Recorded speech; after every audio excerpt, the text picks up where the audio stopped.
implementation of the recommendation of the 2014 National Conference. And they said, we want Nigeria where peace, love, fairness, justice, equity, and equal opportunities are paramount regardless of creed, ethnic, gender, and political affiliation. That put paid to the anxieties going on around the country. The other story that Kingsley read earlier on is that the wife of the president is on her way to England, and she is very eager to convey the good wishes of Nigerians, particularly for Mr. President's quick recovery. Meanwhile, she will have a stopover at Addis Ababa, where she will join other African first ladies at a meeting on HIV/AIDS in Addis Ababa. You may be recalled that she returned from her first visit to the president on June 6th. Meanwhile, a joint security operations involving the DSS, the Rapid Response Squad, local vigilante group, and OPC, Odua People's Congress, have reigned in the terror gang known as Badu that has been They have been Baduing the people in the Ikorodu area. About 100 of them have been reined in. The call group is alleged to be engaged in terrorizing people and are responsible for killing about 25 persons. The black spots have been identified. They include areas in Igbobo, Bayeri, Ibeshi, Ijede, Imota, and Ikorodu. And the prominent persons who are said to be behind this Badu group will soon be revealed. Well, that's stories atop the nameplate for Independent paper. 100 suspected Badu members terrorizing Lagos communities arrested. There's a writer to that. Irate residents lynched 3 of them. That story continues on the 5th page. Okay, still on the front page of the Independent, we have other stories. Just beside the photograph, you have EFCC set to auction seized properties. That story starts right there, but continue on page 5 as well. Nobody planning to Islamize Nigeria, Onayekon tells Christians. And just below the photograph, you have the story, Nigeria's high-risk status raises airlines insurance premium above peers. Local carriers spend 12 billion naira to cover aircraft and passengers annually. Now, listen to this, gentlemen. Evans denies knowledge of suits against police. This is a story you find on page 8. All right, let's go to the Blueprint newspaper. Blueprint has on this front page, just below the nameplate, says, "We're ready to confront Buhari government." That's attributed to the NLC. But there's no indication where the story can be found inside, and there is no text immediately below that headline. But I'm sure it should be somewhere inside the paper. Prayers, not war, solution to our problems. That's according to former head of state, General Yakubu Gowon, who was head of state 66 to 1975. Details of that can be found on page 6. And then also at the foot of the front page of the Blueprint newspaper, you have other headlines. The one already we read from Archbishop Cardinal Onayekon, that's saying nobody plans to Islamize Nigeria. Onayekon tells Christians, that's on page 7. And cassava, Nigeria loses $5 billion export annually. That's on page 37. And impunity breeds chaos and injustice. That's according to Honore. Honore is Chief Justice of Nigeria. Details of that story can be found on page 13. No amnesty for looters. Serap writes Dogara. Dogara is Speaker of the House. And indeed, Blessing, that's a topic we are discussing this morning. So, no amnesty for looters. Serap writes Dogara. That's on page 6 in greater detail. 2019. Ex-PDP ministers meet today on Lamido and others. And very quickly, let me take other headlines, this time from the Daily Trust newspaper. Daily Trust has as its lead story, why Sultan's Palace forced out Sardauna's grandson. But it has a writer, I resigned on my own, ex-Magajingiri says. That's the lead story for the Daily Trust newspaper. Now, the photograph on the front page of Daily Trust newspaper has a caption. It says, members of Libya's Red Crescent recovered the body of an illegal immigrant that washed ashore in Tayura, a coastal suburb of the Libyan capital, Tripoli, and that was yesterday. Now, power sector records 213 systems collapse in 9 years. Nigerian companies have 29 private jets registered in South Africa. That's on page 4. And APC clears Jigawa Council polls. And again, the story on John Cardinal Onayeka on page 8. Yes, John Cardinal Onayeka says people should not let anyone deceive them. Nobody has plans to Islamize Nigeria. But even they do, they have every right to do so, just as he too has the right to Christianize Nigeria. He says, he said he was speaking at a mass at Gwarimpa. He said Christians has a mandate to preach Christ and not to be distracted by material things. You don't Christianize the nation by looking for prosperity and material benefits. Meanwhile, talking about that story about private aircraft, which should be of interest to the V8s, the tax recovering body. There are 29 private jets owned by Nigerian organizations, but are registered in South Africa. In fact, the chairman of the Federal Inland Revenue, who revealed this, said that he was once told by the Director General of Nigeria Civil Aviation Authority, Captain Mukhtar Usman, that 146 corporate jet owners are available in Nigeria, 46 are registered in Nigeria, while 100 of them had foreign registration. The issue, Mr. Fowler said, is how much tax do they pay here? He was addressing an automatic exchange of information foundation course for selected African countries. So the initiative to garner tax is actually increasing. There's another interesting story which I think will catch many people's attention. The embattled senator for Kogi West, Senator Dino Melaye, has filed a suit in the Federal High Court, Lokoja, to stop the release of statutory allocation to 21 local governments in Kogi State. He says he's planning to contest as being a councillor in Ijumo local government area. Therefore, the refusal of the state government to conduct elections into the council was affecting his ambition. He has sued at least 30 persons as responded, including the Central Bank, the Federal Accounts Allocation Committee, and also the Ministry of Finance. All right, Bayo, blessing, I think that's the most that we can take. There are all those stories, of course, we will find inside the pages of the papers. Ekiti State Governor Fayose has dissolved his cabinet, following the footsteps of Wike of Rivers, and then the death toll from an accident that occurred over the weekend at Ewu. Ewu, of course, it's between Auchi and Benin. Yes. He had 7 persons that have been confirmed dead. It was a guy who was, a very serious incident that occurred there. 7 persons dead from that. So blessing. Nothing else. Thank you for being with us on the program this morning. See you again tomorrow. Thank you for having me. All right, it's still Good Morning Nigeria. We're live on the network service of Africa's largest television network, and as the Nigerian Television Authority. We'll take a short break now. When we return, we'll have our guests discussing the proposal for an amnesty for Treasury looters. That's a bill before the House. The Future Assured project of the wife of the president, Aisha Muhammad Buhari, is carrying out free medical screening and distribution of food items at various IDP camps while ensuring the economic empowerment of women through training and skill acquisition. In recognition of her efforts, wives of governors have lent their voices and support. In Kogi State, we feel the impact of Future Assured, especially in women and children. The Future Assured program of Mrs. Aisha Muhammad Buhari, the wife of the president, has been very assuring and still reassuring in Sokoto State. It has impacted positively in the areas of humanity, especially women and children. Supports the Future Assured initiative.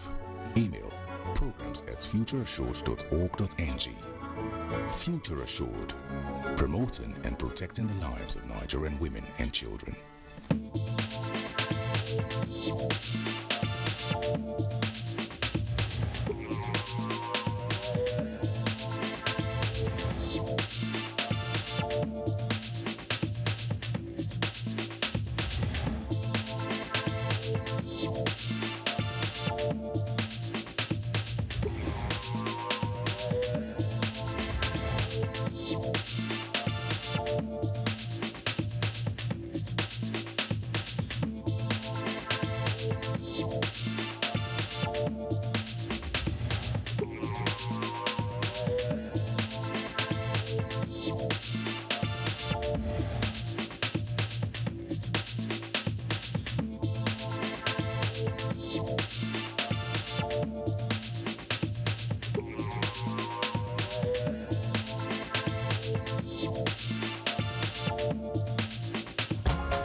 Okay. Yes, sir.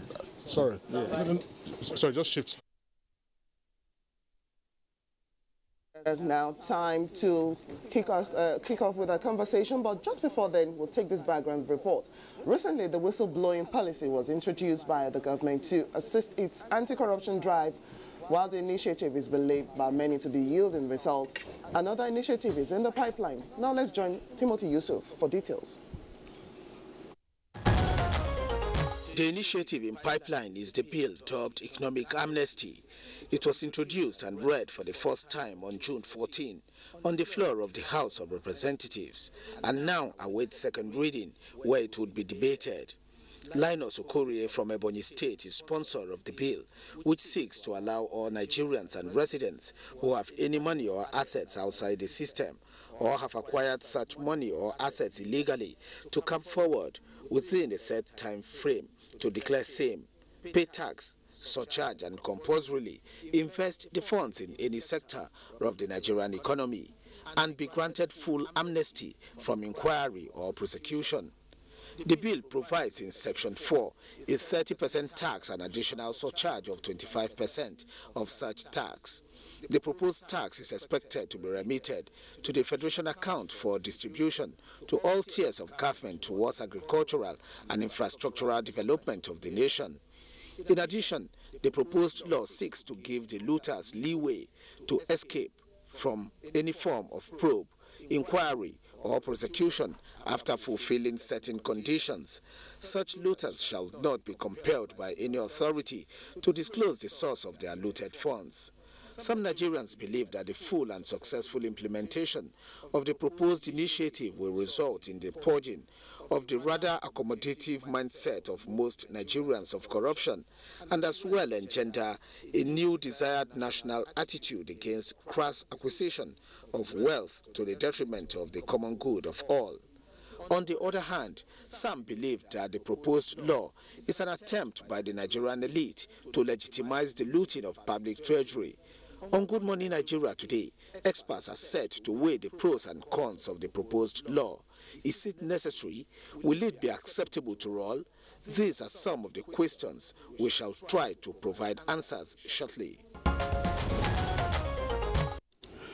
Thank you very much there, Timothy Yusuf, for that background report. Now we have guests with us to discuss this further, including, of course, the proponent of the bill.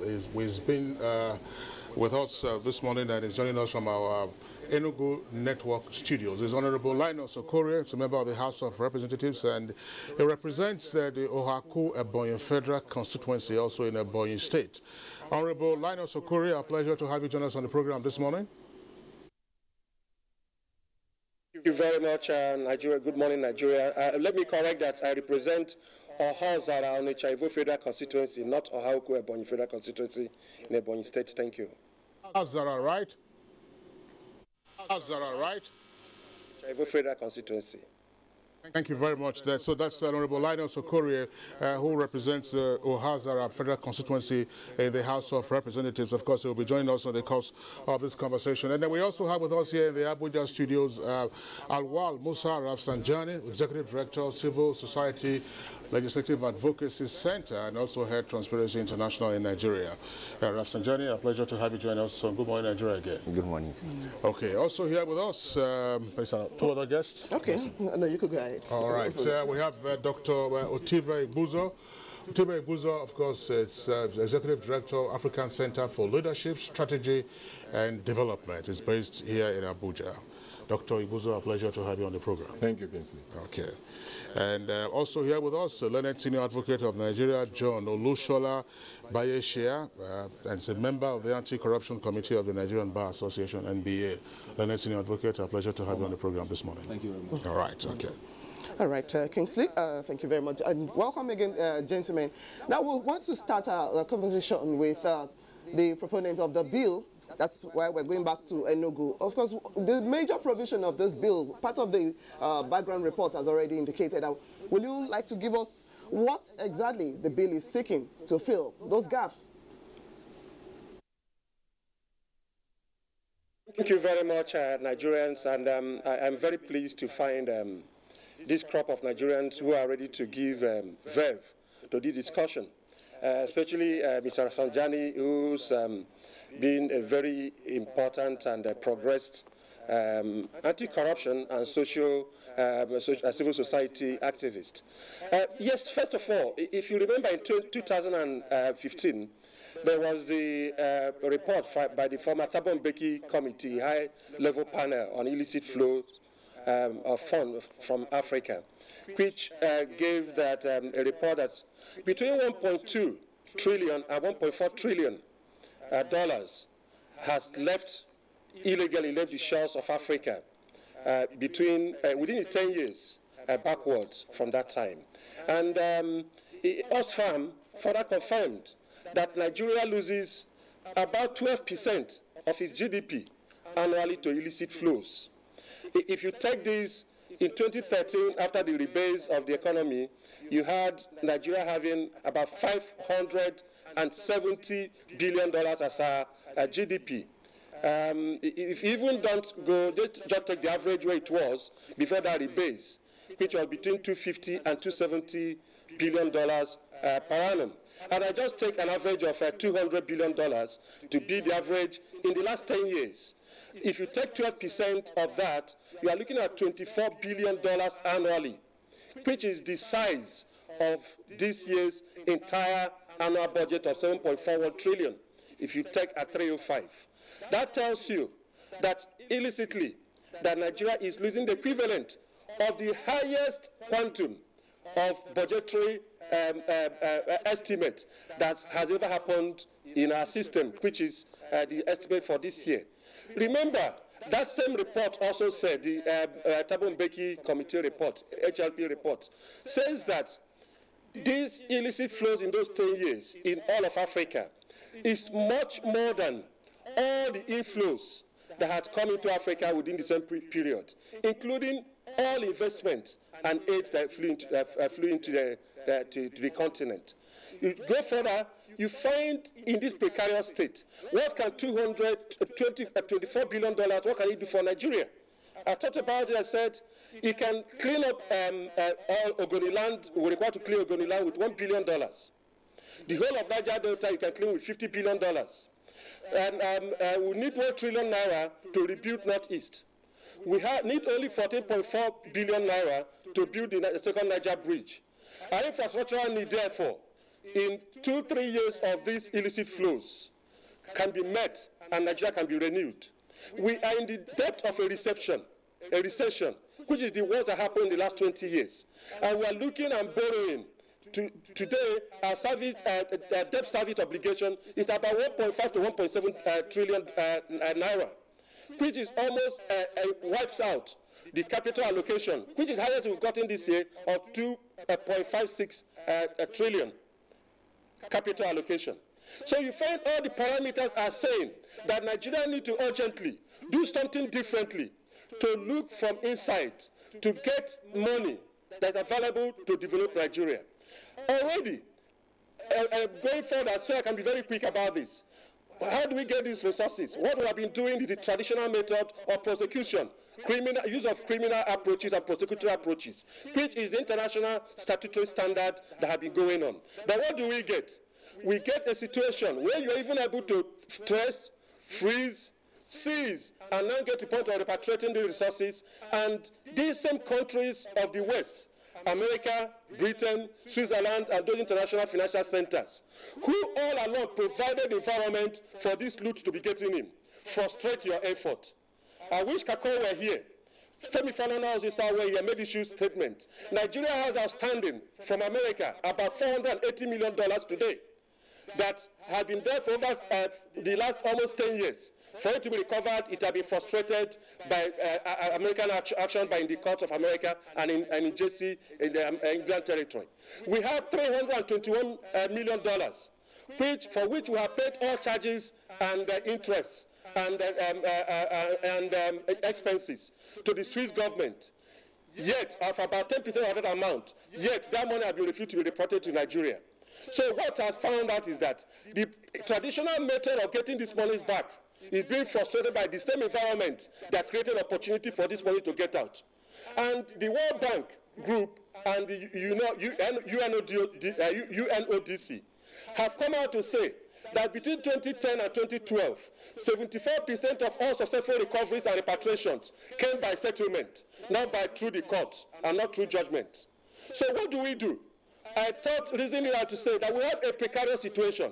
Of course, there's a moral obligation, a moral blight, that do you let people who are taking money or who have not paid tax go free? The counterparties, do you keep Nigerians suffering in the south, in the northeast? Do you keep Niger Delta uncleaned? Do you allow poverty to continue when you go through the process of prosecution that is not yielding any result?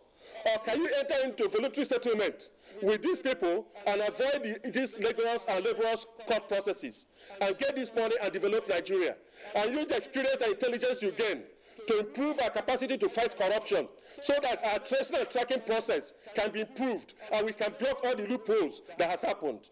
And we have it to happen in other jurisdictions. Indonesia tried it, and within 3 months, they recovered $20 billion in charges and repatriated $250 billion into their economy. India has done it. South Africa did it in 2003 upward 2005, and the results are there to speak. Even Egypt, in the wake of the Arab Spring, even in the midst of the revolution of a people, they had to go into settlement with past regimes to get back their monies instead of going to litigations. The Abuja loot is an example which Nigerians are still faced with. During the Abuja regime, we entered into a compromise for Abuja family to return $1 billion to Nigeria and keep $300 million. Kenya at the same time faced the issue of Arab Moa, and they refused to enter the compromise. Up to today, not one kobo of the Kenyan resources have been returned or repatriated through the courts, and they have spent almost close or a quarter of what they're supposed to get. Even the $1 billion we agreed to get from the Abachas, it is still being frustrated that only about $700 million is effectively returned. So this all right, sorry, that's Honorable Lionel Sokoria. Honorable Lionel Sokoria, we'll get back to you to begin to deal with the nitty-gritty of the provisions in the bill now before the House of Representatives. You've given us the background, the justification for the proposal for amnesty for Treasury looters. Let's get our guests who are with us in the Abuja studios now to make their initial comments, on the underpinning philosophy for the proposal for an amnesty, beginning with Dr. Otiva Ibuzo. What are your thoughts? And thank you very much. As a matter of fact, when I read the story about the provisions, I was alarmed. Because if you look at the provisions, it says clearly that people who have looted the treasury, it's not that they will return it. They will bring it as legitimate earning, and then it will be taxed. And for me, that is legitimizing corruption. That is promoting immunity and impunity about corruption. And, I've been really worried about how we descended to this level. One of our national core values is integrity. And my reflection comes to me that, look, there are two basic problems with us as a people. One of them is escapism, what I call escapism. Once we are confronted with a problem and we see that there is difficulty in solving it, we look for the easiest way out, not, imagining the long-term impact of such a thing. Second is what I call short-termism. We just want short-term solution to everything. So if a public enterprise is not working, the easiest thing, privatize it. Government find it difficult to merely supervise contractors to build houses. Government has a land, it has money from the budget more than any other sector. But to build houses, just give the contract and supervise the contractor to build. They can't do it. Say, government has no business in housing. You remove your... So Ministry of Housing have turned to NGOs that organize a workshop. So I think that, and I'm actually surprised about the level of articulation of the sponsor of the bill.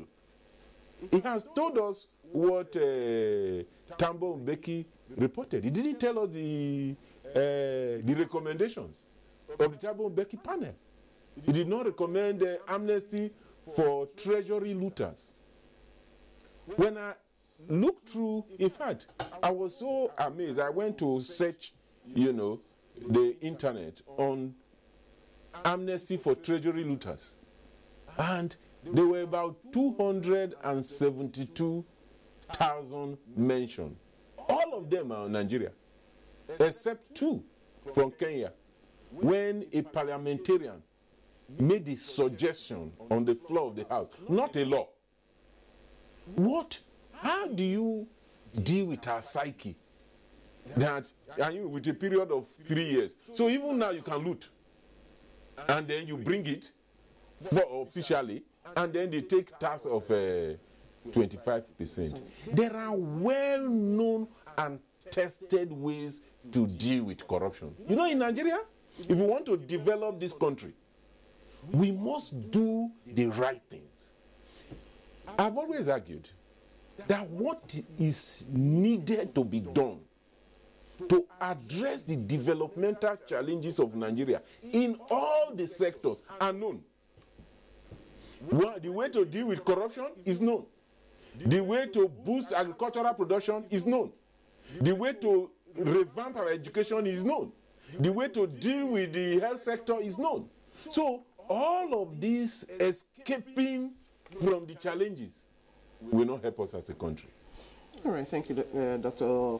Buzo. Let's get to Madam Awa Rafsanjani. Already, Honorable Linus already indicated the fight with civil society over this and other works that you're doing. What is the justification? What moral justification do we have? Already, your group has described this as anti-people and self-serving. Thank you very much. Well, I can see the passion, that the Honorable has actually put together, on this bill. And this would have been, useful if actually there has been some level of consultation before putting this bill, so that, experts can actually advise, on how, best to bring about, bills that will really help to deal with corruption, rather than, just presenting it the way it has been presented. Quite all right, you could see from him, he is concerned that the country is losing money, from, looters, from, all sorts of people that are supporting the country money. But the solution is also not also the solution that is the best is in the best interest of Nigeria, despite the good intention he has. So I would say that, there's a problem, because, there's nowhere in the world that we will not be a laughing stock. Already people are laughing at us.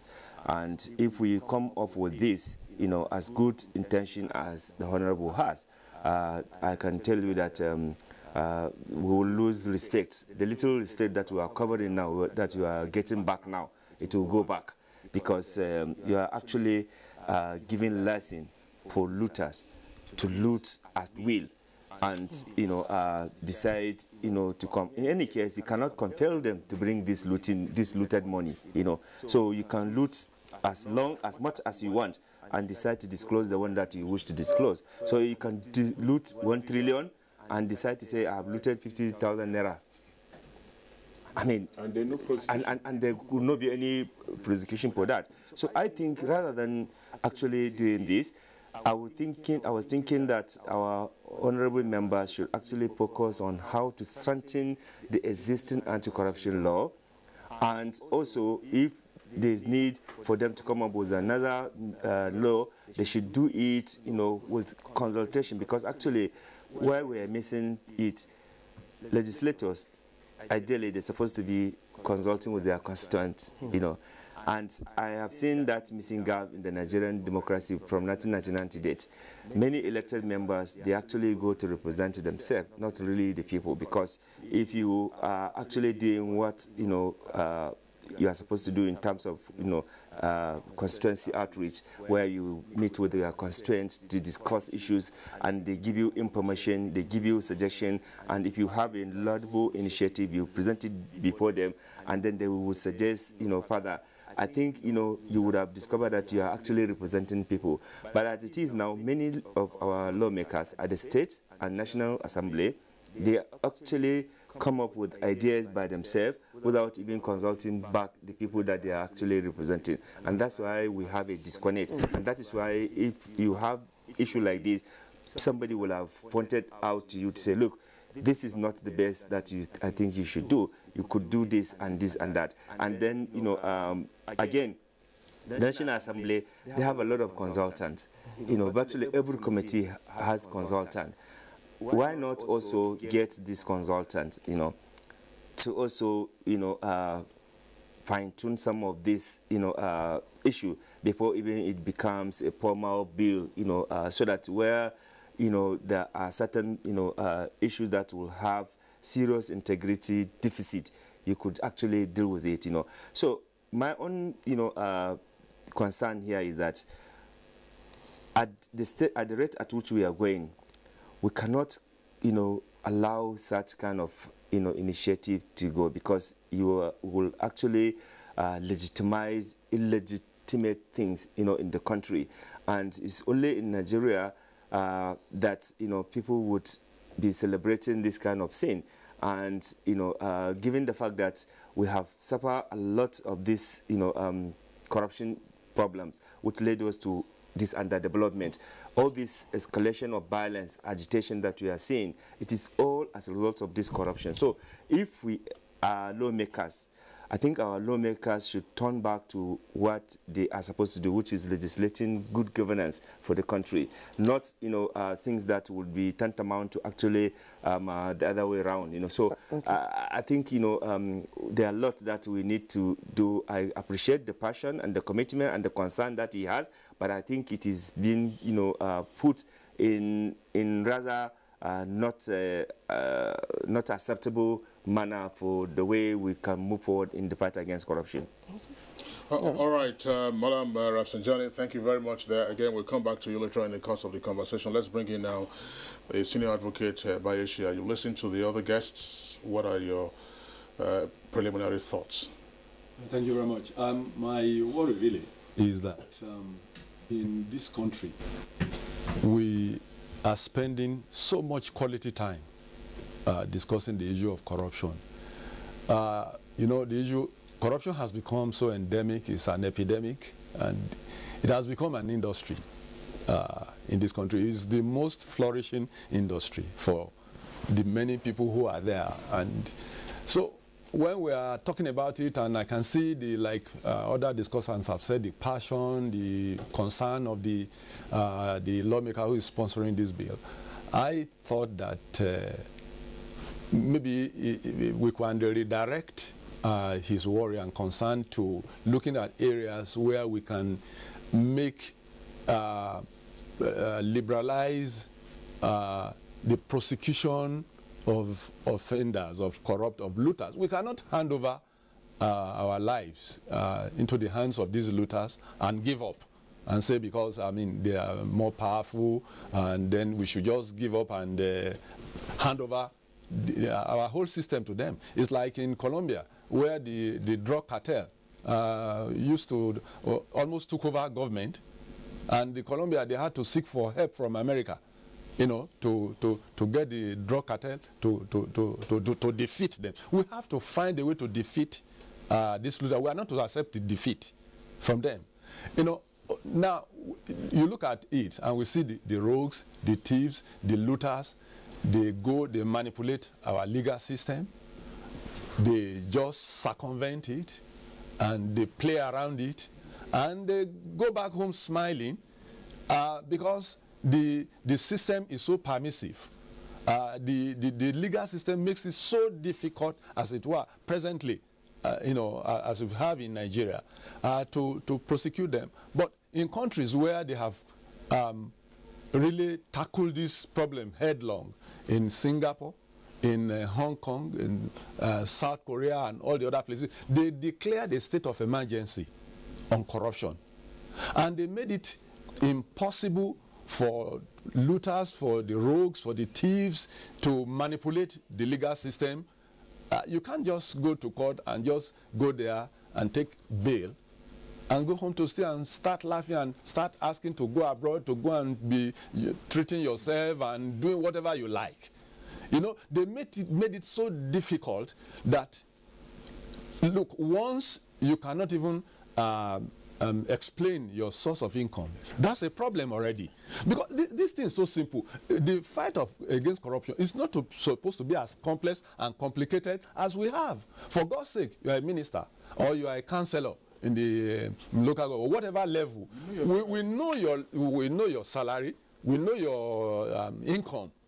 They just place your income and place it beside what your lifestyle, what you have accumulated within a short time or a long time, and they ask you explain. If you cannot explain, legitimately how you came about it, you have already committed an offense. All this rigmarole that you were doing, we are just celebrating and glorifying these people and making our lives honestly more complex. Right, than it ought to be. We'll come back to you to again discuss some of the nitty-gritty of the issues pertaining to the fight against corruption. But let's go back to Enugu and then get the views of Honorable Linus Okorie. Honorable Linus Okorie, you'll listen to the initial comments of the other guests who are here with us in the studios. Now, let's get a bit more deeply into the provisions of the current bill. There's quarrel with your approach that there appears to have, you didn't appear to have had sufficient consultation with other stakeholders before cobbling the bill together. But does the bill in any way, seek to override or abrogate pre-existing or existing pieces of legislation on the fight against corruption? Thank you very much. And I'm, like I said from the beginning, I'm very pleased with this interaction because this is actually what I want to excite. You can see from even the panelists and the experts that nobody has a solution to the problem on ground. And first of all, let me clarify this bill. This bill is not a bill for looters. It is the media creation of the initial report that said it is amnesty for looters. No, it is not. The title of this bill is actually a bill to create a scheme, what we call the voluntary income declaration scheme, an amnesty scheme. What it means is talking about not just looting, it's talking about those who have not paid their tax as when they should do. As a matter of fact, you are going to declare to the chairman of Federal Inland Revenue by the provision of the law, of the bill. It is not shutting down and abrogating the operation of any law. It's also not meant to be in a body of law that continues to operate with us as we go on. It is a bill that is intended to say we have a lot of rot before now, and we are working hard already setting a process to move forward. Do we keep looking backwards and fail the opportunity of going forward? Therefore, let's cut a line. And the drawing line is that if this becomes a law, from the date the federal government issues a proclamation, so to say, in the official gazette, anything that happened from that day backwards is what this bill is looking at. It does not look forward from the day it becomes law. So directly answering your question, the bill is not for and about looters alone. It is about any income, however earned or asset, that has not been brought into the formal sector or declared to the taxman for which you pay tax for. For instance, you have people, a various forms of tax evasion. You have international companies that do manipulative transfer pricing. You have those who do misinvoicing or manipulated invoicing. You have other those who do not even come into the tax bracket at all. All of these have criminal provisions and repercussions in our body of laws. But because of the romantic semblance and aroma of looters in the public domain, journalists and the media had taken on that angle to come in. And let me refer back to the recent executive order that was signed by Mr. Acting President that took effect only 2 days back. It is a part and portion of this bill. Indeed, it's almost coined exactly as the name of this bill. It is called the Voluntary Asset and Income Declaration Scheme, which actually is just about less than a third of what this bill proposed.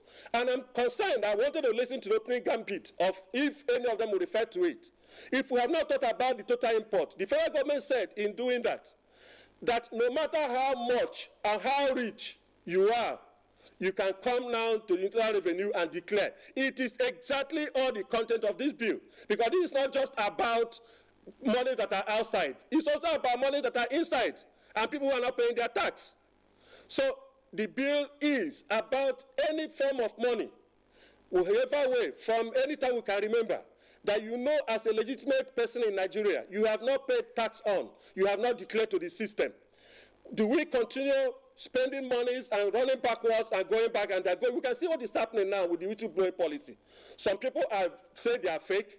Some people, you storm homes, you find nothing. Some you find something. After 2 weeks or 3 weeks or 1 month, the court say, no, you shouldn't have frozen those accounts. The court say, no, it doesn't, you haven't done it well. Agencies, are we giving them an opportunity to focus on proactive and preventive processes while they are still going on this shopkeeping and looking backwards? So my contribution and direct answer is that this bill is not abrogating the operation of any law. It is saying that how do we clean this table, as bad as it is, so we can focus. And remember that in doing this, including locally, when you declare you're going to provide access to, maybe it is a bank account, you find access to it. Let me also refer to you.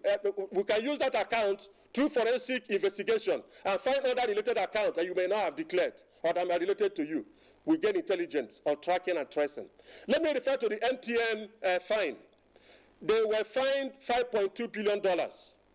Through some negotiation that was not banned by law, it was reduced to $1.7 billion. What does that mean? That was income voluntary declaration of some negotiation and agreement that reduced what should have been. Is that not a legitimate earning of Nigeria that had been earned by law, but somebody used discretion and powers, discretionary powers, to cut it down to less than half? Let me also refer to you on the executive bill that has been signed, which we are not talking about. If anybody goes to court today, there's no law on ground to permit Mr. Acting President to do what he has done. And that's happened in America, where Trump came and gave executive orders, and people went to court, and you can see the repercussion. They have been stopped all the way until Supreme Court of America only approved a portion of it temporarily for 3 months a few days back.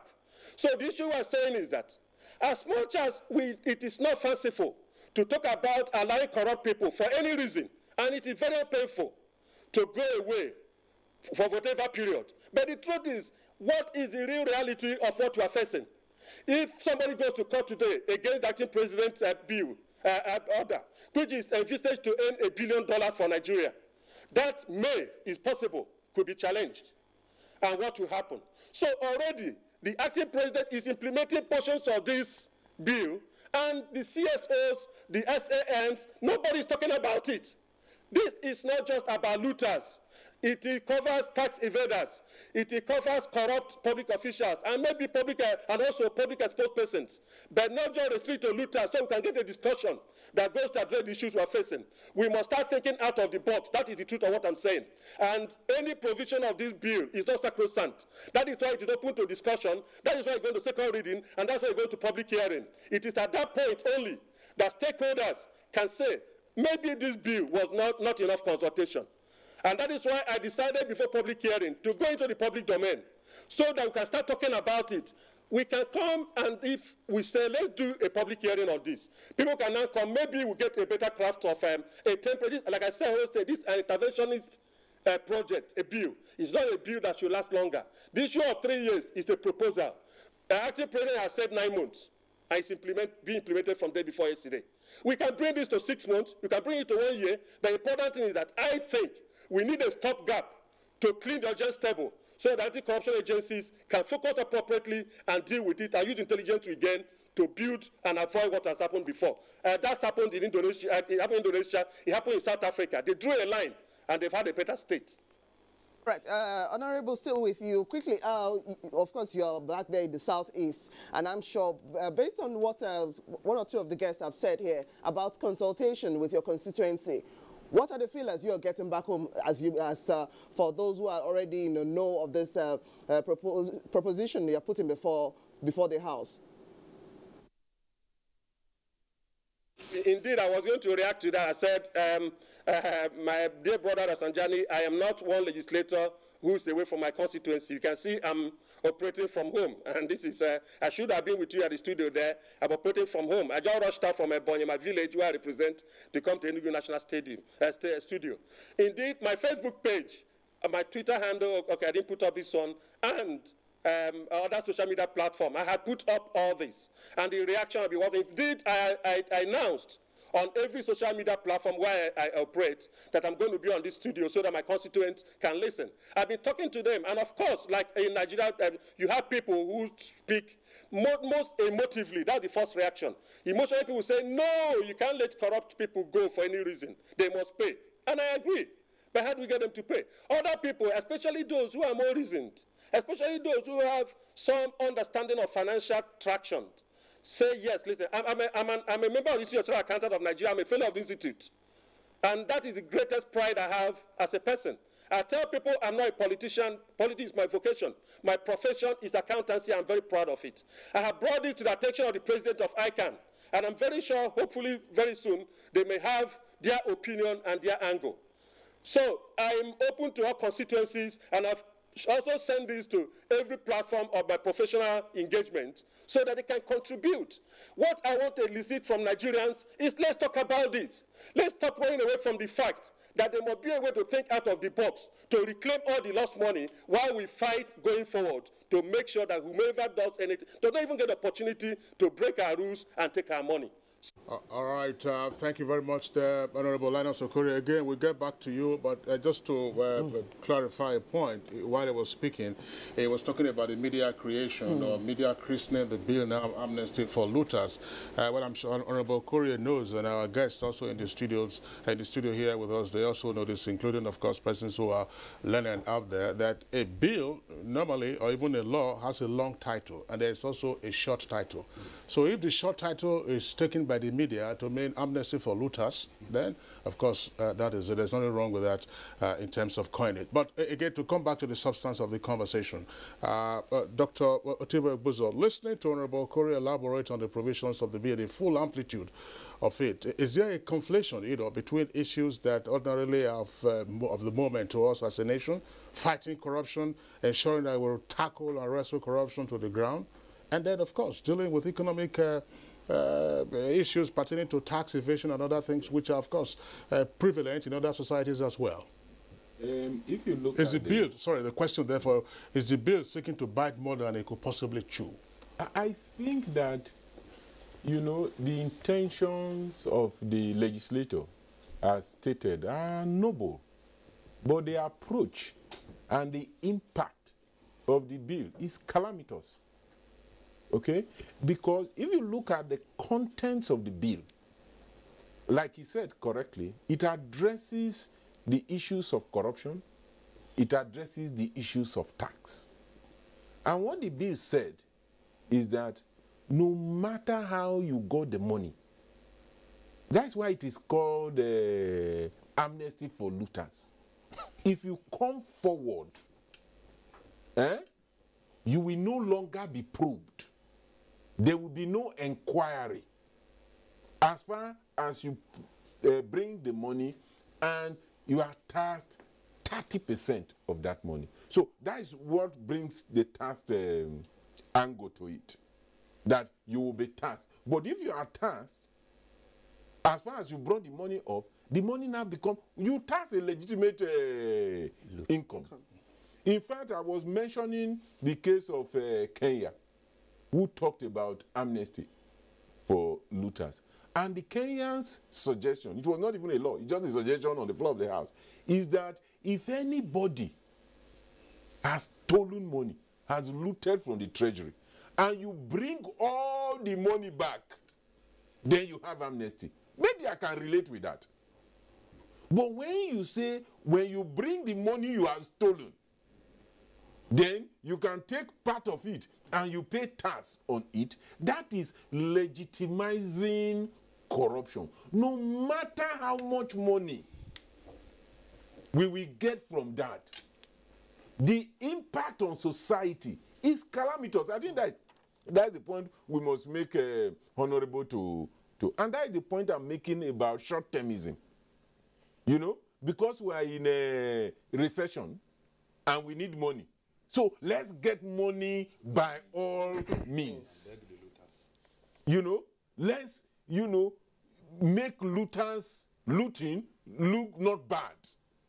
Let's legitimize it so that we get money from it. And I'm saying no. Society, and that's one of the things we must know in this world. So running of a society. In fact, you need to ask yourself, how did we get here? In those days when we were growing up, if they say your father is a thief, people who leave school, you will change your location. But today, if people say your father is a thief, it doesn't mean anything. In fact, more people will come to you so that they can get part of the Commonwealth. Part of the Commonwealth. So, and when you look at the executive, the second point really, is that it's not true that there are no laws guiding taxation. What we have is that people are breaching the law. And that is why they actually, I don't think you can go to court in this country and say, I earn money, but I won't pay tax. So you go and challenge the executive order by the acting president saying you should pay tax. No. Let's not confuse the issues. There are laws of tax. What we have been seeing in Nigeria is that Nigerians are evading tax. And Nigeria is one of the countries in the world, you know, it has the least level of tax. The figure of people who are paying tax, I think, is about 11 or 12 million. 8 million. 8 million in a country of 180 million people.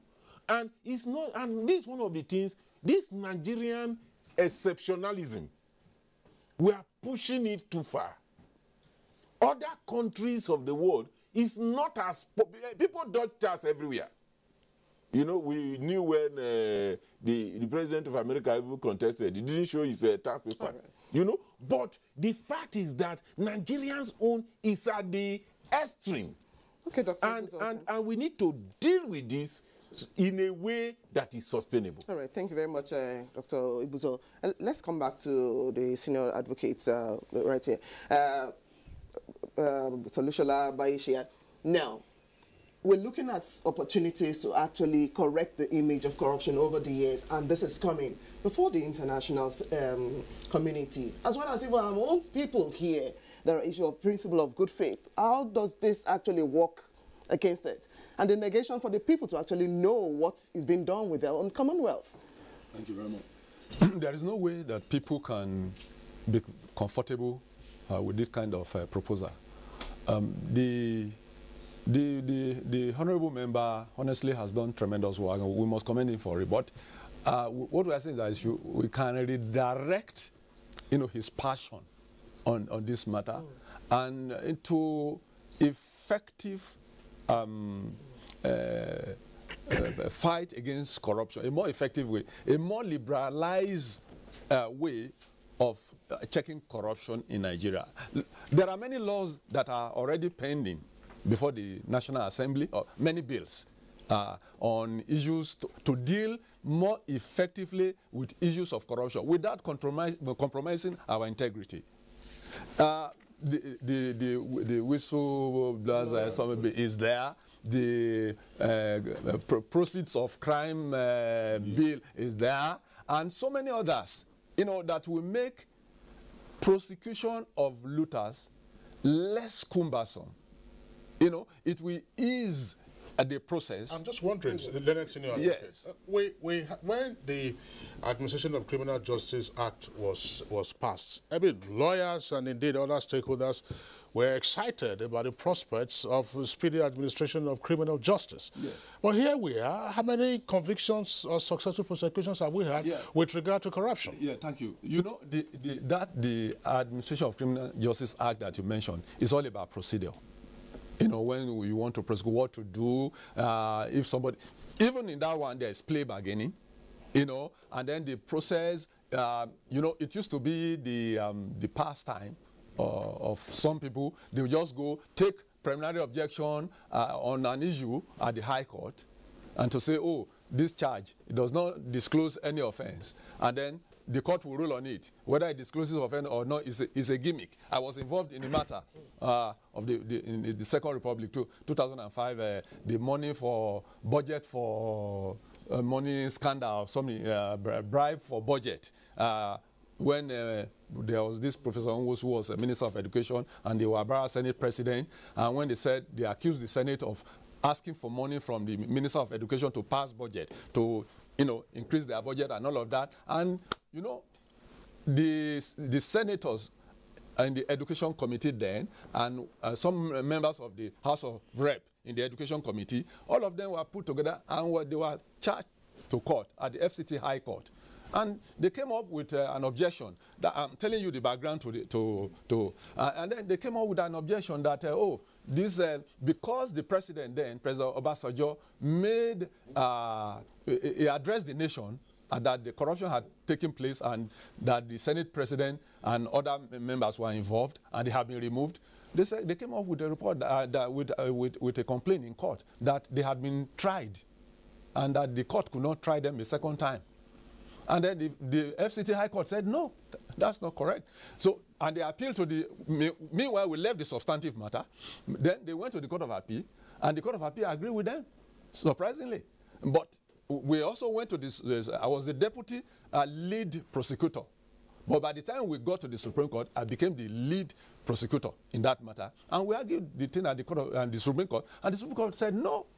Said no what? Said no that the pronouncement by the President Obasanjo then cannot be a trial, and that they said they had no even prima facie case to answer at all, and the Supreme Court said no. Those facts have disclosed prima facie case. Go back, you know. By the time we did this, we had spent 7 years, and all the witnesses, in fact, some of them had died. Some of the witnesses had, the evidence was not. So that was why the Administration of Criminal Justice Act came, you know, to address that aspect, to say you can no longer stop trials by mere technical issues of objections like that, you know, and, you know, even the Supreme Court retreated it recently. So it's all about procedure. But there are other aspects of law to attend to specific issues, like the one I'm telling you about when you cannot explain legitimately how you came about your stupendous wealth. You know, it's another, the law is there to simplify it, to say we don't have to go to all this rigmarole. We know you're earning legitimately. If you cannot explain how you came about the excess, which, you know, normally is in trillions. We're not even talking about millions again. So you leave out the small fry. We start talking about billions and trillions. That's right. We'll come back to you, Leonard Senior Advocate Rafsanjani, just to get back into all of us. We're listening to Honorable Linus Okorie, as we have indicated. His passion is palpable. But again, let's back up, gentlemen, together, of course, with Linus Okorie. When the First Republic fell, part of the rationalization was the allegation against the so-called 10%ers, which was a matter of corruption. And then we also saw what happened with the Coca Commission, you know, in the then Western region. When the government administration was ousted in 1975, you listen to the coup broadcast, you will hear what was said. And then, of course, when you came to the Second Republic, 79 to 83, the same issue. And then you came to military regimes, you know, all kinds of things. If you're talking about Abacha, so what I'm saying, therefore, is that for well over 50 years, you know, on the national table, on the national plate, we've had the issue of corruption. If these measures, the prosecutorial approaches and all kinds of things have not worked, what is wrong with the recommendation or the proposal by Linus Okorie to say, look, let there be voluntary surrender however it is described, however it's come about, let there be voluntary surrender, and then perhaps we can begin to make progress. Would that amount to pampering looters if for over 50 years we have not done anything to effectively tackle it? In all honesty, you know that there won't be anybody coming to voluntarily say that I have stolen money. You know, there's nobody in Nigeria, those, you know, big looters that will come and tell you that I have looted money. It's a perpetual denial. So let us get that very clear. That's one. Number two, there are other measures, you know, which we can take. For example, we've been working and supporting, you know, effort of government, you know, on the beneficial ownership. You know, as I speak to you now, even in the UK, initially, before they don't, you know, allow looted money, you know, that has been taken to their country to be returned back to these countries. But because of the work we are doing with the local organizations there in London, Transparency International UK, you know, Global Witness, we have made government of the British government to now legislate a law that would enable money stolen and kept in Britain to be returned back to their countries, you know. That is one work that civil society is doing, but most people don't even know. We have done that with Abuja loot. It was the civil society here in Nigeria that we work closely with our counterpart in the Swiss, you know, with the Swiss NGO, that led to the process of getting back that money. When the money came back, it was looted again. So what we are saying, is that the impunity at which, you know, this thing is going, you know, one day you will also legislate a law to say that, look, even if you loot, you know, in fact, you are actually allowed to loot. That's what they, you know. Yeah, you are actually allowed to loot, and then if you want, you know, you can decide to just help Nigeria and Nigerians, you know, with 1% or 0% of it, you know. So what I'm saying in totality is that in the past there has been some level of corruption which was never, you know, in this kind of magnitude, you know. Now, what has happened in the last 7 years is that there is impunity in the looting, and there is a democratization of this looting. Now, in the past, you know, there are very few people who are obtained to do this looting, and they do it also, you know, not in an open manner, you know. Now, people loot and they will tell you to go to hell. Now, because of the way and manner in which the government has put satellite on looters, you can see they don't even go and keep this money in the bank. They are burying it inside their, you know, but he's saying that part of the provisions of the bill, none of the provisions of the bill would amount to an abrogation of existing policies or laws on anti-corruption. No, just hang on, let's get Rasanjane. The point is very simple. Why do you want to duplicate efforts? That's right. If you have an existing legislation or policy, why can't you strengthen them? If there's any weakness in them, you know, strengthen them, give them the necessary, bites to be able to be effective. And let me also, you know, talk briefly about the fact that, you know, the judiciary, I think they have moral obligation to rise up to the occasion and not be seen to be actually very soft, you know, on these looters. And then our, you know, lawyers, that they go there to insist this cup, despite the fact it is white, and you insist that it is yellow. I think, you know, there's a moral and social, you know, I mean, there's a serious deficit in our morals. And I think we need to rise up to say no to this, because we have seen the repercussion of this corruption. All this agitation of separation, it is because of the youths who have been abandoned, who have been,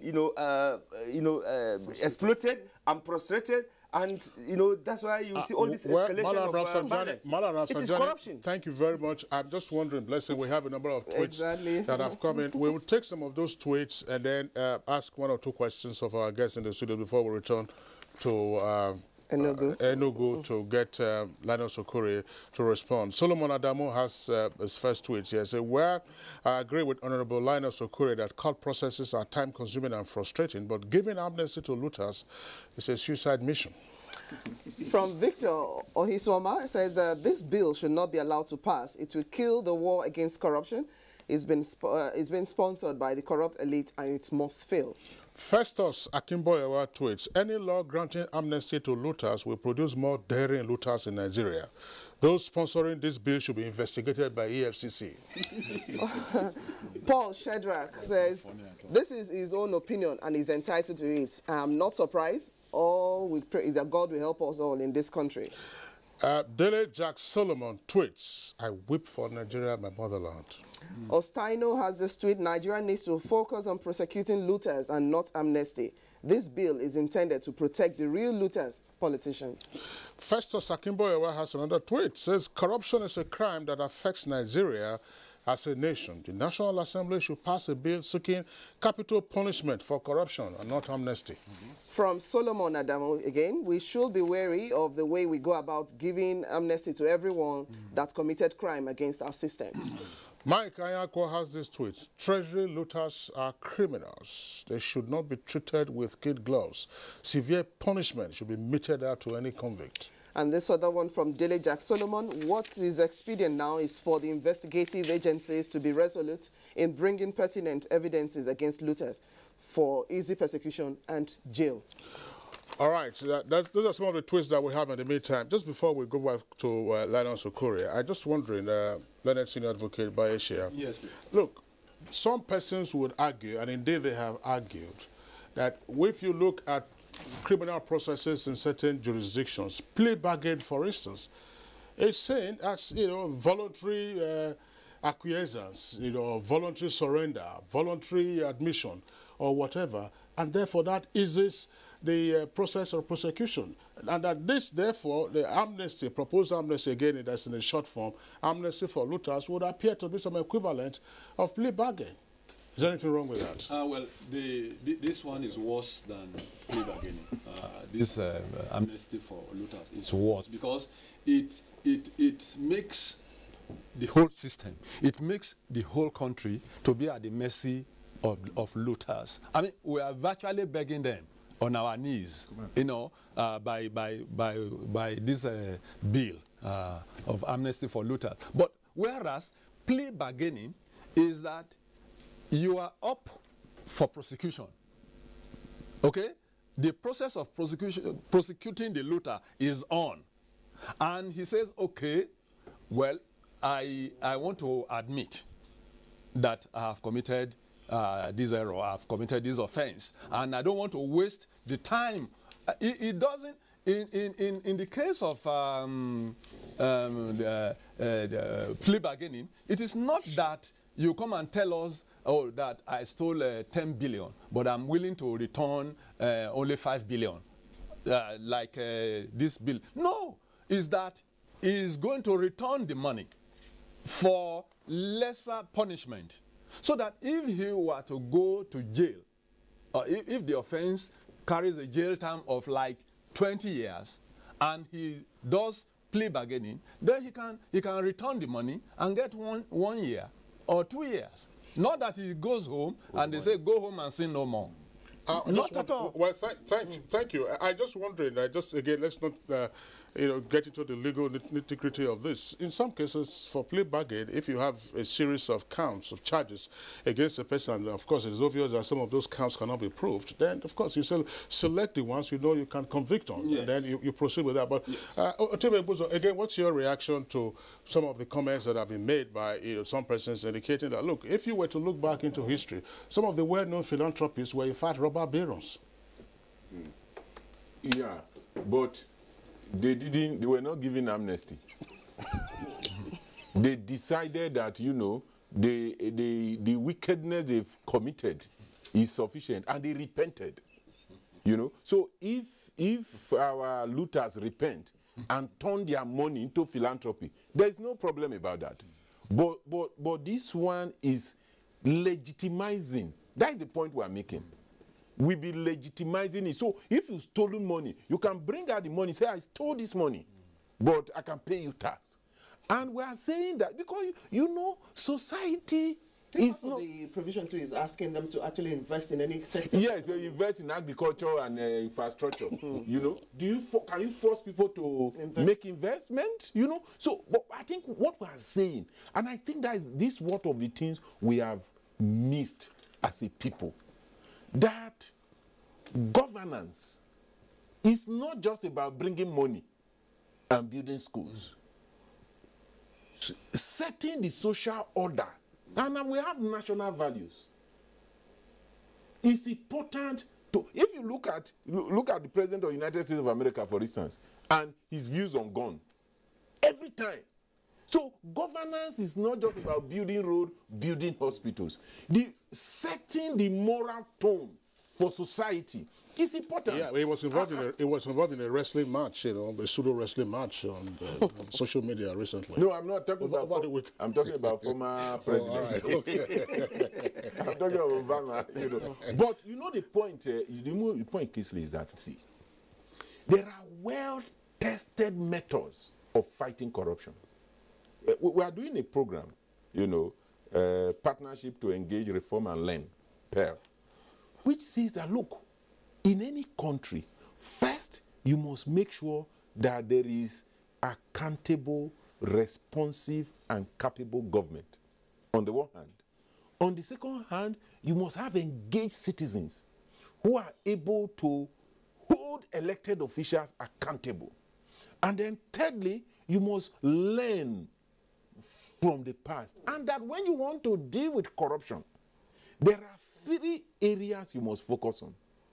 First is that you must focus on systems to make corruptible transactions difficult or not, if not impossible.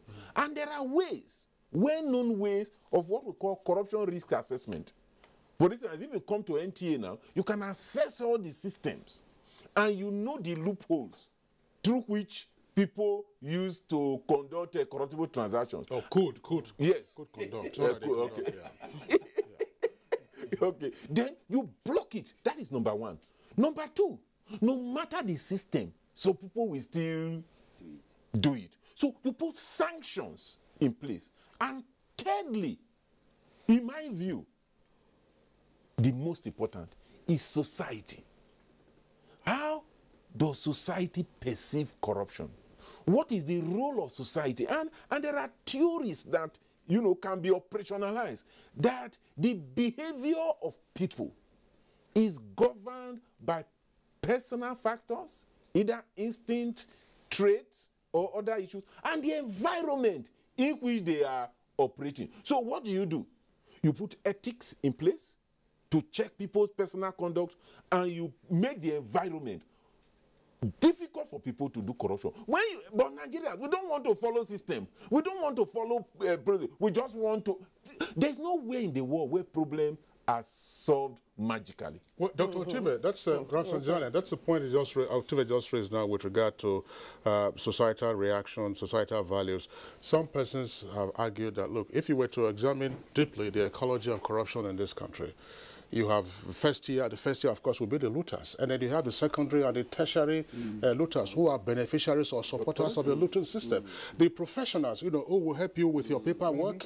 You know, the architect, you know, if you want to build a house, if you want to set up a structure, want to run a business, there are all kinds of persons. The masons whom you are going to hire to construct your mansion for you, they are all beneficiaries of all of this. So, how do we begin to tackle this? I mean, that's the argument by Linus Okori, again, just to remind us, is to say, look, the money is out there. To get it is a challenge. Can we have a mechanism where we at least can retrieve some of it and then utilize it for the benefit of everybody, reduce the level of agitation, and also reduce the level of dependence of the secondary and tertiary levels of corruption? You see, when the system is working, when the sanction is working, I can assure you that, you know, all this will fizzle out. It is because some people have undermined the system. So if there's a trial today, they will say, oh, he's a Northerner.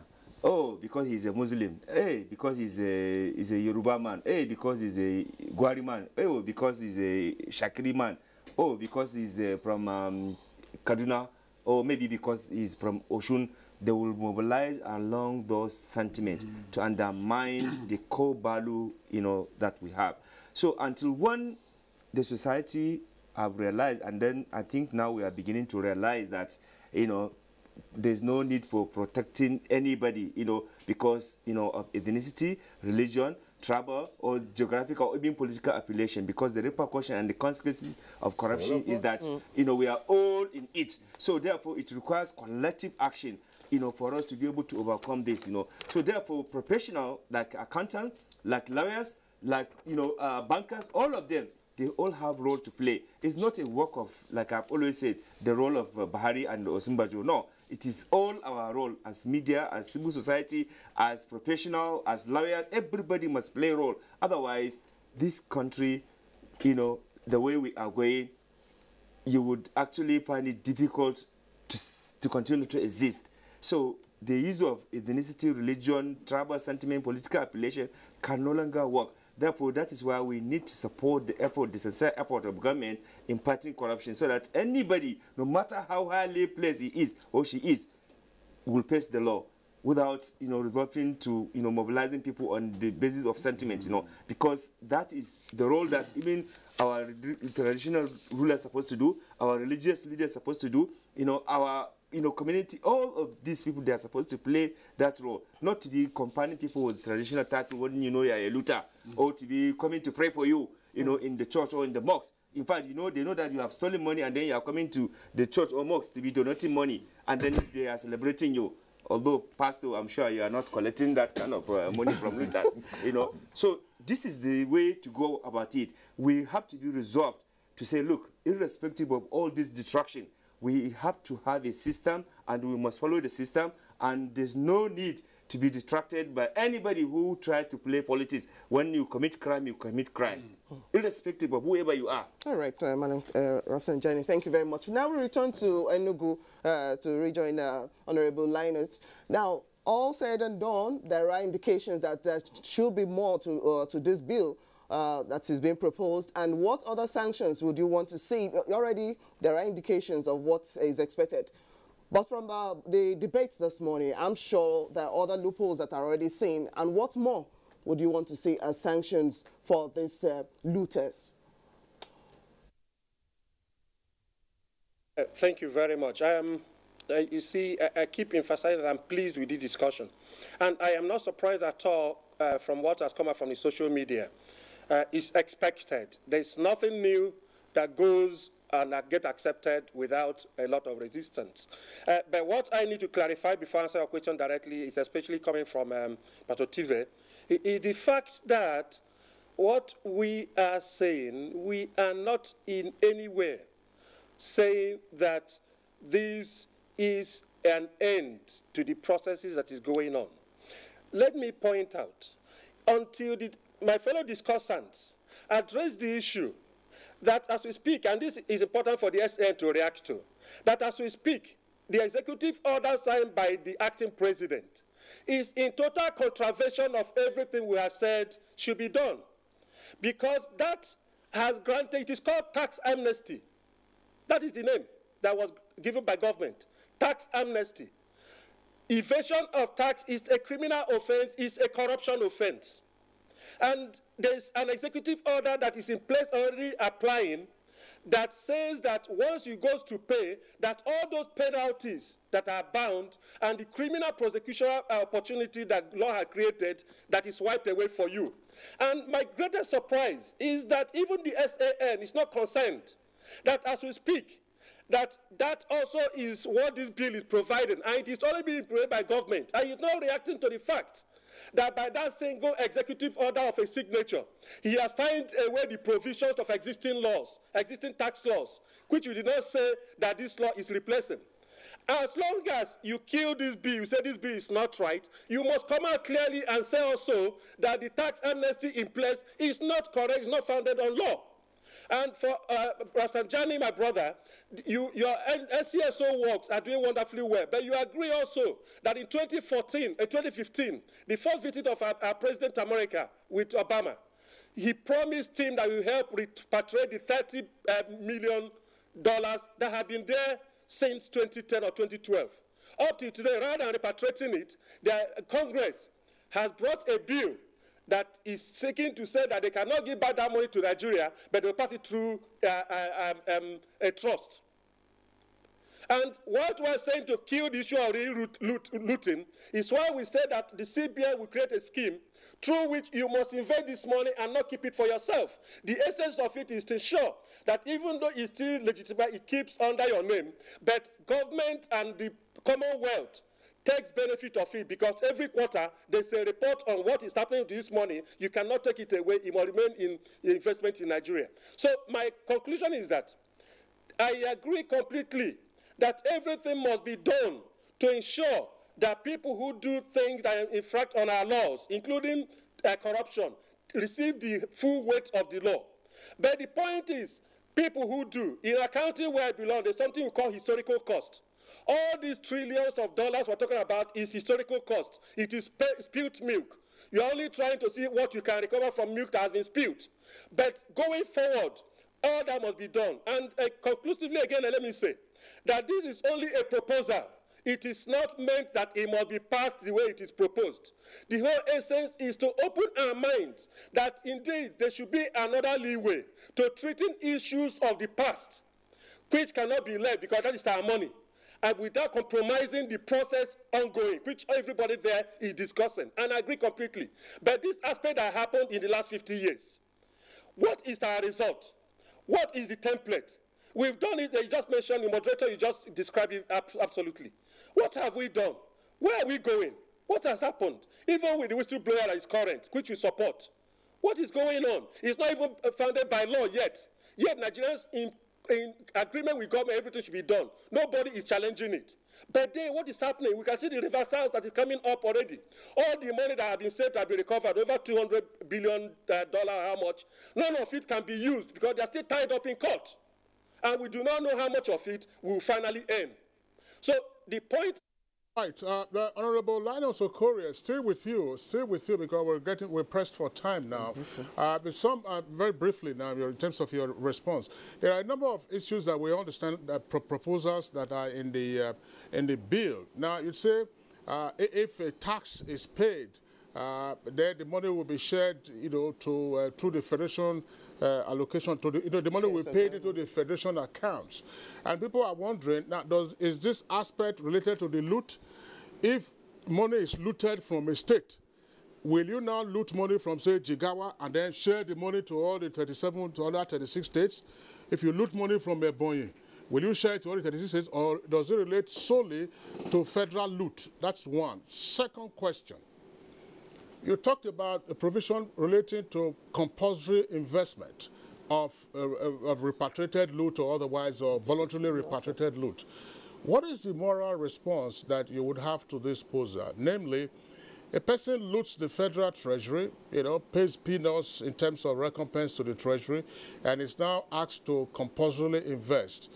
And one of the agencies, one of the assets, national assets, is up for privatization, and then he decides to invest money in that privatized asset. Stolen money for the federal treasury, and then again buying up our national patrimony. What's your reaction?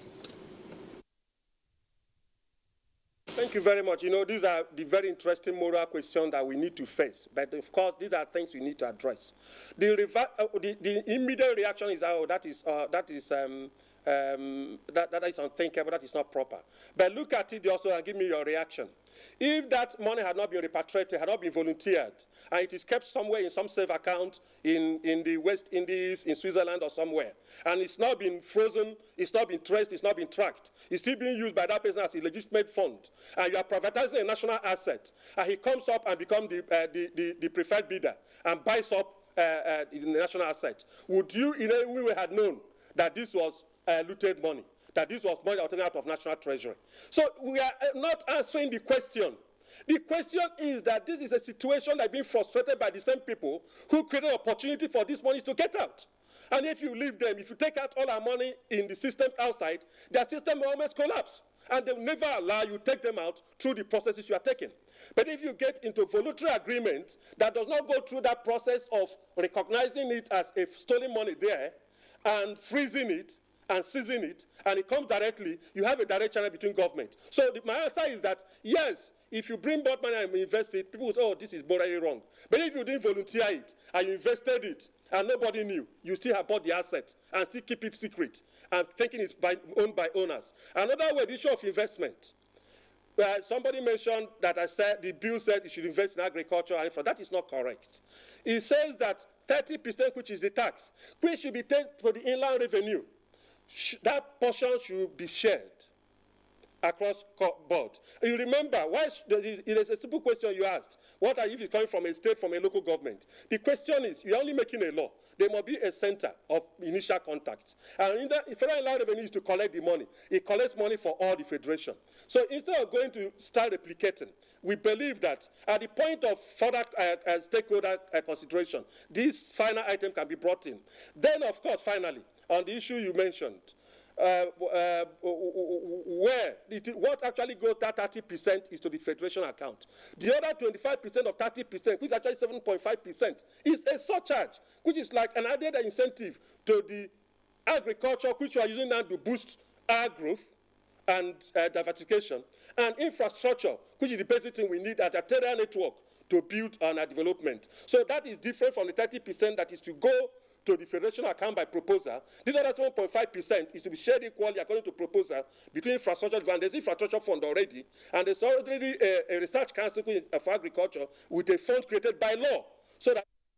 All right, thank you very much, Honorable Linus Okori. We have other reactions from our viewers, and we'll quickly run through them before we wrap up on the conversation right away. From Bankole Peter, we need strict laws on looters. If a looter is convicted of looting the treasury, let him or her be amputated and be jailed for life. Chuma Nwankolo tweets, it's a quotation, says, we need to liberalize prosecution of corrupt people. There is quoting by Yeshaya SAN, who is seated with us here in the studios. From Dele Jack Solomon, we have this tweet. Shame. High-ranking public officials accused of corruption are getting away with reduced punishment and allowed to keep their ill-gotten wealth. Yusuf Oluobo tweets, I'm baffled at our concepts of helping people. Let them return their loot, spend some time in jail before thinking of amnesty. Akinyele K said, we have loads of provisions that has dealt with these issues raised. At amnesty for looters, let's stop all these rhetorics. It's boring. Dele Jack Solomon, the House of Reps should allow justice and accountability in grand corruption cases and not impunity or immunity. The voice of many is the voice of God. Bella K. Sanchez says, but executive order is not permanent. A bill will be passed into law, creating precedent. And Change to Progress has this tweet. Kindly appeal to Nigerian lawyers and judges to allow Nigeria make progress. Their unholy alliance with thieves is wrecking Nigeria. From Akinyele K. again, there's amnesty for looters. How? Let's stop this bureaucratization of corruption. This is what they want. Looters are laughing out loud. And another one again from Festus Akimboyewa, it says, amnesty can be granted to looters of our treasury if all looted money is refunded to government with full apology to Nigerians. And the last one from Sebastian, he says, I don't see any reason behind this bill for looters. The Honorable should channel his passion to a bill for death sentence for looters. All right. Well, those are the tweets that we have taken already, a second set of tweets from our viewers. Leonard Senior Advocate, the Honorable Okori made a number of propositions. We'd like you to react very briefly to this so that we can call it today. Yes. The problem, the major fundamental issue problem with the bill is the fact that he has lumped the issue of other issues like taxation and something with the issue of looting. And I mean, he should have separated, and he was trying to make a distinction without a difference. That's why he's getting it wrong about the executive order that the president signed. The president's executive order on issue of tax is not tantamount to an amnesty for looters. Looters are those who have stolen blind, and they have stolen our money and they, keeping it somewhere or whatever, and we are trying to recover. But as for tax, we have companies doing business, we have individuals doing business. We have said it that we have just about 8 million people paying tax in Nigeria on record, out of about 170 million.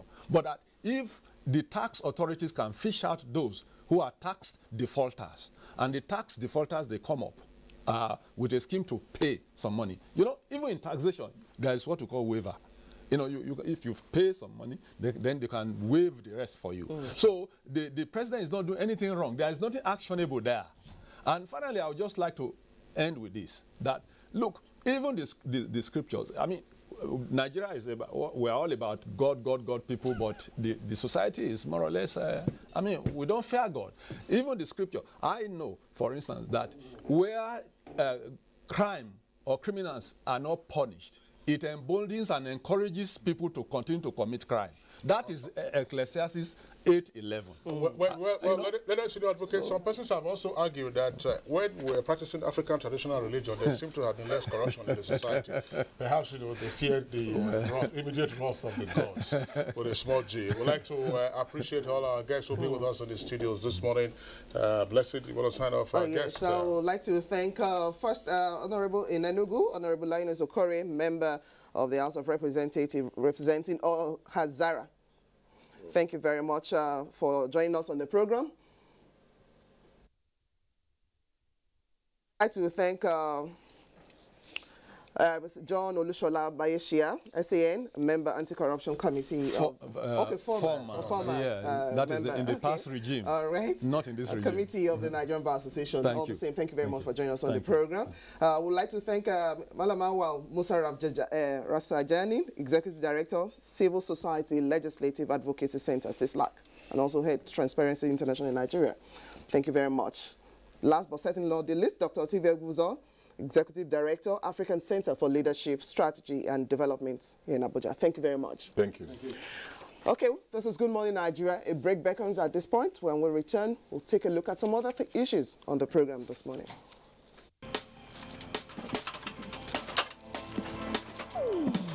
Oh boy, climb this thing now. Not be only to connect lights. Come you and yourself now. Now wow.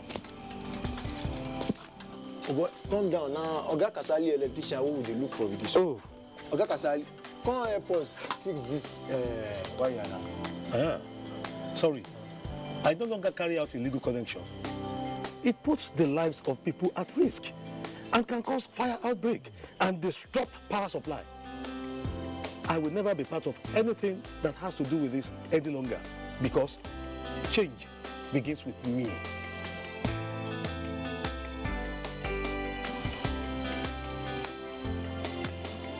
Oh boy, letting him talk makes sense. Oh boy, we could carry this ladder from over. This message is brought to you by the National Orientation Agency in conjunction with the Federal Ministry of Information and Culture. Admission forms for the 2017-2018 academic session of NTA Television College JAWS into its diploma programs are now on sale. The diploma programs are in film and TV production, broadcast journalism, and TV engineering technology. Applicants are required to have at least 5 credits, including English language and mathematics at SSC, NECO, or GCO levels in not more than 1 sitting. Application forms can be obtained from the TV College Refi JAWS or at any NTA zonal centers nationwide on payment of a no-refundable fee of 7,500 Naira in bank draft in favor of NTA Television College. Completed application forms should be returned to the Office of the Academic Secretary, NTA Television College, or the Center of Purchase on or before 28th of July 2017. For further inquiries, please call 0806 980 9807 or 0703 660 7155. NTA Television College, training you to be the best you can be. Now talking sports, Germany wins first FIFA Confederation Cup as Portugal beats Mexico to bag the bronze.